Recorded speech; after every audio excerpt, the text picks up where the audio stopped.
Hi, I'm Bear. And I'm Butterfly, and today we're going to be telling you the story of the Sword of Wood. As you listen to us tell this story, try to think of what the moral of this story is and what the most important part of the story is. A long time ago, in a land now known as Afghanistan, the ruler of the land, Shah Abbas, was preparing for his nightly walk. Now, didn't go out in his fancy clothes. He dressed like the common people to see how the common people lived without being recognized. He walked and he walked until he reached the poorest part of the town. He expected everything to be sad. But to his surprise, he heard singing coming from a dimly lit cottage at the very edge of the town. He looked in a window and he saw a man sitting at his table singing and eating and giving praise to God. Shah knocked on the door and asked if he could come in and talk to the man. The man let him in, and they sat together, and the man didn't realize who Shah was. And Shah asked, "Why are you so joyful, even though you are so poor?" I am a poor Jew, he replied, and I make money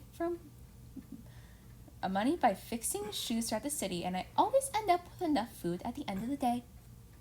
"But what will happen when you are too old to work?" Shah asked curiously. I don't worry about that. I know God blesses me day after day, and I will always have enough, the Jew replied with a wise smile. Shah thanked the man for talking to him and returned to his castle. He wanted to test the faith of this man. The next day he decreed that you can no longer fix shoes in the streets for money. The Jewish man was very worried the next day. If he cannot fix shoes, how can he make money for food? He prayed to God. Oh God, the Shah made it so I can't work as a shoe repairer. How will I get money for food? But I know you will show me how I can get a new job. He looked around and he saw two people carrying water. He smiled. He knew that's how he would get his money. He would carry water for people.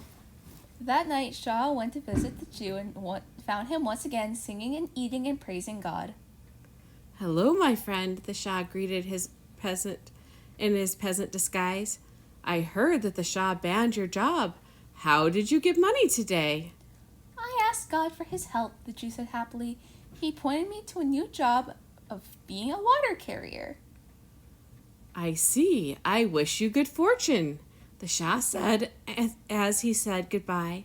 Once he returned to his castle, he once again banned the Jew's job. The next morning, the poor Jew was dismayed to find he couldn't be a water carrier anymore. He looked to the sky and prayed, Oh God, please point me in the direction of a new job so I can work and have food for tonight. He saw some trees near his house and he realized he could sell firewood. And that's just what he did. That night, Shah came to visit him again. "I see you have found good fortune again," he said, surprised. "With you not being able to carry water for money, I was worried about you."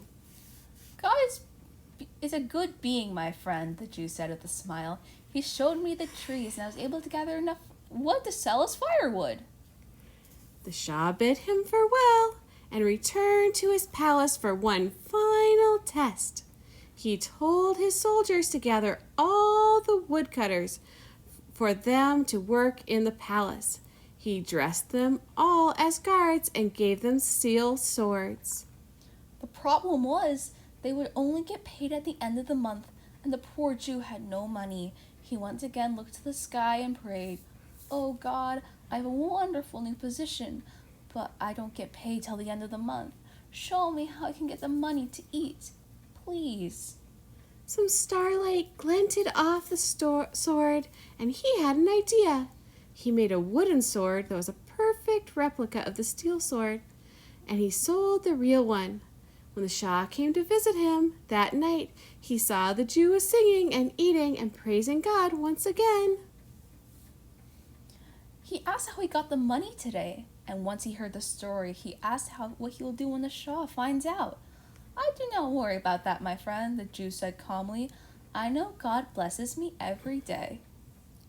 The very next day, the Shah ordered all the guards to come for a public execution, since someone had stolen from the palace in front of the palace guards and the townspeople, and he called the Jew up to perform the execution. I can't kill someone, he protested. I wouldn't hurt a fly. The Shah insisted, but allowed the man a few moments to pray to God. Dear God, I know you know that I would not hurt a single soul. Please, I ask for your help. If this man is guilty, may my sword be sharpened steel.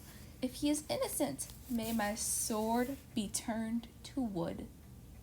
He pulled out the sword from his sheath, and to everyone's amazement, the sword was wooden. The man was released, and the Shah came to the Jew. "Hello, my friend. I am the person who has been visiting you for the past few nights. I can see that you are a very wise man, and I would like you to become my advisor." The Jew accepted, and he advised the king for many, many years. That was such a fun story. Yes, it was, but I don't know what the moral was. Was it perseverance, or wisdom, or was it something else? Tell us in the comments what you think the moral of the story was. And go to the description of this video to join us on our website and find more content created by us. Have a parent's permission before going online. We love to hear your thoughts. Goodbye for now, friends.